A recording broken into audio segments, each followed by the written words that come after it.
اعوذ باللہ من الشیطان الرجیم بسم اللہ الرحمن الرحیم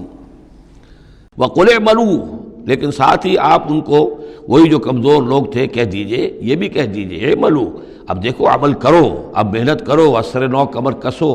پہلے سے بڑھ کر اب سرفروشی اور جانفشانی ہونی چاہیے۔ فَسَيَرَى اللَّهُ عَمَلَكُمْ وَرَسُولُهُ، تو آئندہ اللہ بھی اور اس کے رسول بھی تمہارے عمل کو دیکھیں گے، تمہارا رویہ کیا رہتا ہے، تم نے کتنی اصلاح کی ہے، دوبارہ تو نہیں پھر تمہارا قدم پھسل رہا ہے۔ والمومنون، اور اہل ایمان بھی دیکھیں گے۔ وَسَتُرَدُّونَ إِلَىٰ عَالِمِ الْغَيْبِ وَالشَّهَادَةِ، اور پھر وہ وقت آ جائے گا جب تمہیں لوٹا دیا جائے گا اس کی طرف کہ جو کھلے اور چھپے سب چیز کا جاننے والا ہے۔ فَيُنَبِّئُكُم بِمَا كُنتُمْ تَعْمَلُونَ، اور پھر وہ تمہیں بتا دے گا جو کچھ کہ تم کرتے رہے تھے، تمہارے سارے اعمال سامنے آئیں گے۔ فَمَن يَعْمَلْ مِثْقَالَ ذَرَّةٍ خَيْرًا يَرَهُ وَمَن يَعْمَلْ مِثْقَالَ ذَرَّةٍ شَرًّا يَرَهُ۔ اس کے بعد تو دودھ کا دودھ پانی کا پانی ہو ہی جانا ہے۔ وَآخَرُونَ مُرْجَوْنَ لِأَمْرِ اللَّهِ، اب یہ اس ضعفاء میں سے ایک سیکنڈ کیٹیگری ہے۔ یہ سیکنڈ کیٹیگری وہ ہے کہ جو اس میں 3 اصحاب ہیں، اور ان میں خاص طور پر کعب ابن مالک رضی اللہ تعالیٰ عنہ ایک انصاری صحابی، ان کی طویل ترین حدیث جو ہے بخاری شریف میں آئی ہے، جنہوں نے سارا یہ واقعہ درج کیا ہے۔ مولانا مودودی نے تفہیم القرآن میں بھی وہ پوری نقل کی ہوئی ہے، تو اس لیے حدیث کی کتاب کا ملنا شاید آپ کے لیے مشکل ہو، لیکن یہ کہ تفہیم القرآن عام طور پر مل جاتی ہے، تو وہاں وہ واقعتاً سبق آموز ہے بہت، کہ وہ پورا معاشرہ کیا تھا، کیا تعلقات تھے حضور کے اور صحابہ کے۔ اب حضور سزا دے رہے تھے تو کس طور سے دے رہے تھے، جن کو سزا دی جا رہی تھی ان کے احساسات کیا تھے، معاشرے میں جو لوگ تھے ان جن کو سزا دی گئی تھی ان کے جو رشتہ دار تھے، یہاں تک کہ ان کی بیویاں، ان کا کیا طرز عمل تھا۔ تو یہ ایک جو اسلامی معاشرہ ہونا چاہیے صحیح معنی میں، اور جماعتی زندگی، دینی جماعتی زندگی جس پر ہونی چاہیے، اس کی بہترین تصویر ہے کہ جو اس طویل حدیث میں آئی ہے۔ یہ 3 حضرات ایسے تھے کہ جن کے ساتھ معاملہ وہی ہوا کہ یہ بھی کوئی ڈھیل دیتے رہے، اچھا چلیں گے، کل چلے جائیں گے۔ حضرت کعب ابن مالک فرماتے ہیں کہ میں ان دنوں بہت ہی صحت مند بھی تھا، میرے پاس مال بھی بہت تھا، میرے پاس جو اونٹنی تھی وہ بھی بہت تگڑی تھی، اور میں نے کہا چند دن اور حضور تو چلیں گے 30 ہزار کا لشکر لے کر، تو ظاہر بات ہے رفتار جو ہے کم ہوگی، تم ابھی اور گھر میں ٹھنڈی چھاؤں جو ہے گھر کی اور اپنے باغ کی اور اپنے جو ہے آرام کر لو، پھر تیزی کے ساتھ دوڑتے ہوئے جا کے حضور سے مل جانا۔ اب شیطان جو ہے اسی طریقے سے تعویق کراتا ہے، تاخیر کراتا ہے، تاکہ یہ کہ پھر ہوتے ہوتے اچانک ایک دن محسوس ہوا کہ اب تو چاہے میں کتنا ہی تیز دوڑوں میں حضور سے نہیں مل سکتا، بس وہ ہاتھ پاؤں ڈھیلے پڑ گئے۔ لیکن یہ کہ اس کے بعد بھی جب حضور صلی اللہ علیہ وسلم تشریف لائے ہیں اس وقت تک بھی انہوں نے خود کوئی اقدام نہیں کیا اپنی توبہ کا، بلکہ یہ کہ حضور نے جب بلا کے لوگوں سے باز پرس کرنی شروع کی ہے، تو جو منافق آتے تھے وہ قسمیں کھا جاتے تھے، حضور کسی کی بات مان لیتے تھے، جو بھی تھی بات، جب ان کی باری آئی تو حضور مسکرائے۔ حضور کو معلوم تھا کہ یہ ظاہر بات ہے کہ کعب ابن مالک جو ہے منافقین میں سے نہیں ہے۔ فرمائیے آپ کا مسئلہ کیا ہوا تھا؟ انہوں نے صاف کہہ دیا کہ حضور یہ لوگ جو جھوٹی قسمیں کھا کھا کر بچ گئے ہیں آپ کے ہاں سے، مجھے بھی اللہ نے زبان دی ہے، میں بھی بہت سے جھوٹی باتیں بھی کہہ سکتا ہوں، لیکن صحیح بات یہ کہ کوئی عذر نہیں ہے میرے پاس۔ میں جتنا ان دنوں صحت مند تھا اتنا کبھی صحت مند نہیں تھا، جتنا ان دنوں غنی تھا اتنا کبھی غنی نہیں تھا، میرے پاس کوئی عذر نہیں ہے سوائے اس کے کہ شیطان مجھے ورغلاتا رہا۔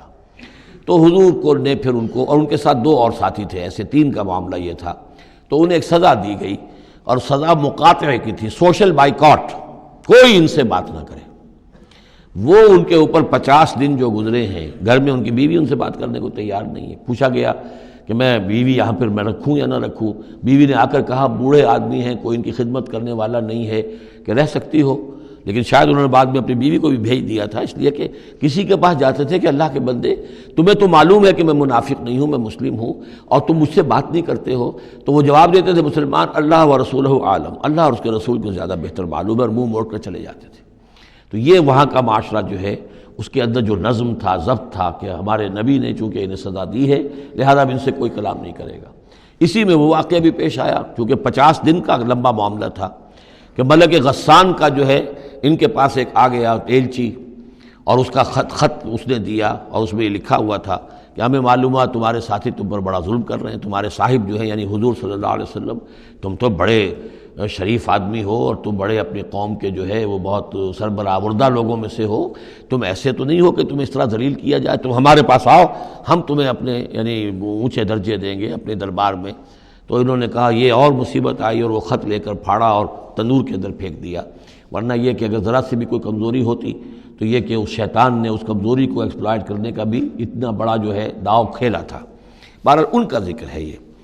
وآخرون مرجون لامر اللہ، اور کچھ اور ہیں کہ جن کے معاملے کو مؤخر کر دیا گیا ہے اللہ کے حکم سے۔ اما یعذبہم، اللہ چاہے گا تو انہیں عذاب دے گا، و اما یتوب علیہم، اور چاہے گا تو ان کو بھی توبہ کی توفیق دے گا یا ان کی توبہ قبول فرما لے گا۔ واللہ علیم حکیم، اور اللہ علیم اور حکیم ہے۔ ان کا ذکر جو ہے پھر بعد میں آئے گا، کچھ عرصے کے بعد گویا کہ وہ آیات نازل ہوئیں کہ جن میں ان کی توبہ بھی بعد میں قبول ہو گئی، لیکن 50 دن کا بڑا سخت سوشل بائیکاٹ۔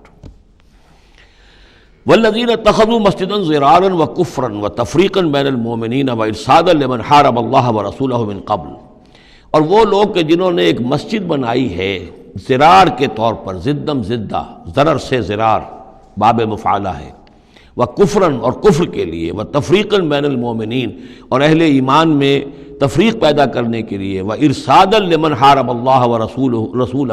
اور ان لوگوں کو گھات فراہم کرنے کے لیے، جائے پناہ دینے کے لیے کہ جو اللہ اور اس کے رسول سے جنگ کر رہے ہوں، من قبل، جو کہ اس سے پہلے سے اللہ اور اس کے رسول سے جنگ کر رہے تھے۔ یہ مسجد ضرار بنائی تھی منافقین نے مدینہ کے اندر، اور مسجد قباء کے قریب کے علاقے ہی میں تھی یہ، اور یہ اصل میں اس کے پیچھے ایک شخص تھا ابو عامر راہب، خزرج کا یہ شخص تھا،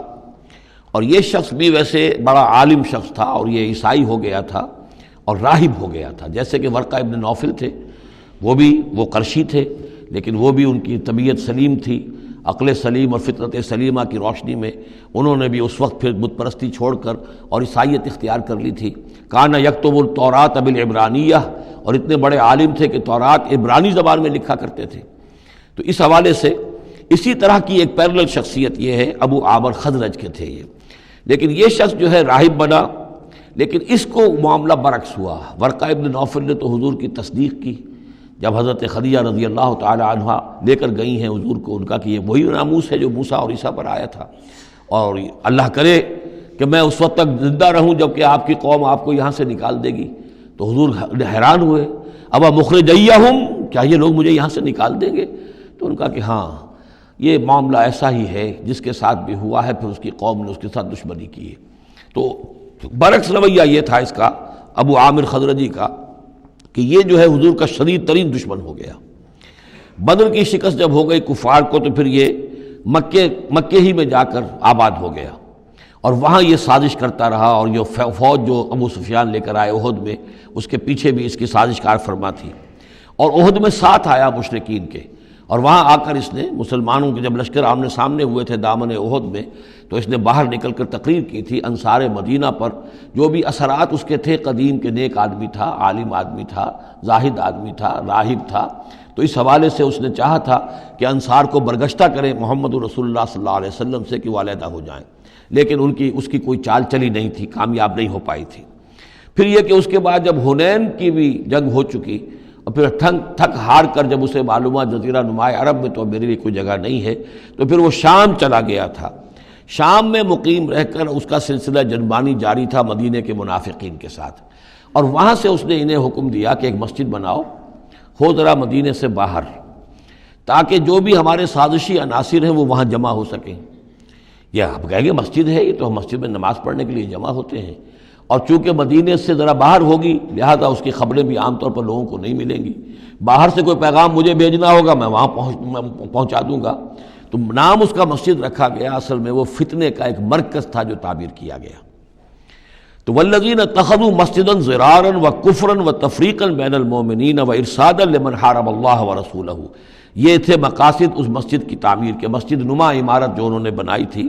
کہ وہ اصل میں مسلمانوں کو نقصان پہنچانے کے لیے، کفر کی تقویت کے لیے، اہل ایمان میں تفریق پیدا کرنے کے لیے، اور جو بھی اللہ اور اس کے رسول کے دشمن ہیں ان کو ایک جائے پناہ اور ان کے لیے ایک گھات کی جگہ کہ وہ وہاں جا کر آ کر بیٹھے، جی مسافر ہیں، مسجد کے اندر ٹھہرے ہوئے ہیں، ان کے اوپر کوئی جو ہے کوئی تعارض ان سے نہ کرے۔ وَلَيَحْلِفُنَّ إِنْ أَرَدْنَا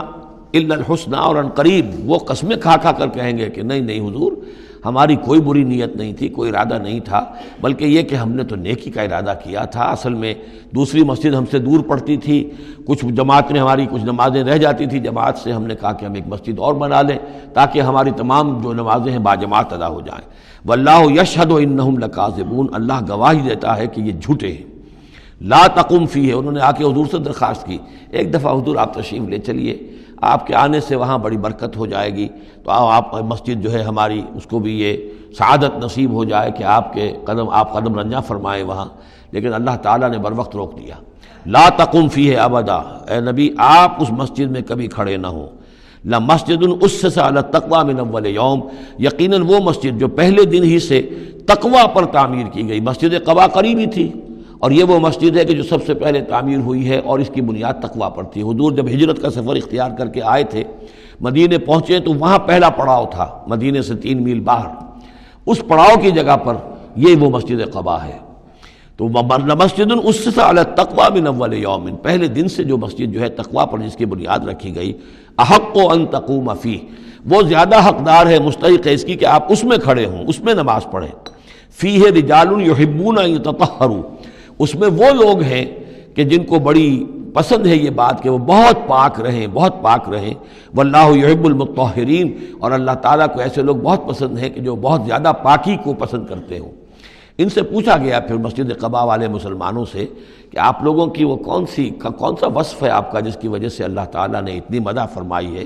کہ یہ بڑے متطہرین ہیں، مطہرین، اور اللہ ان کو پسند کرتا ہے؟ تو انہوں نے فرمایا کہ ہم قضاء حاجت کے بعد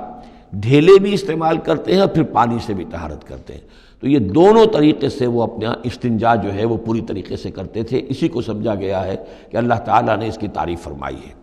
صدق اللہ العظیم۔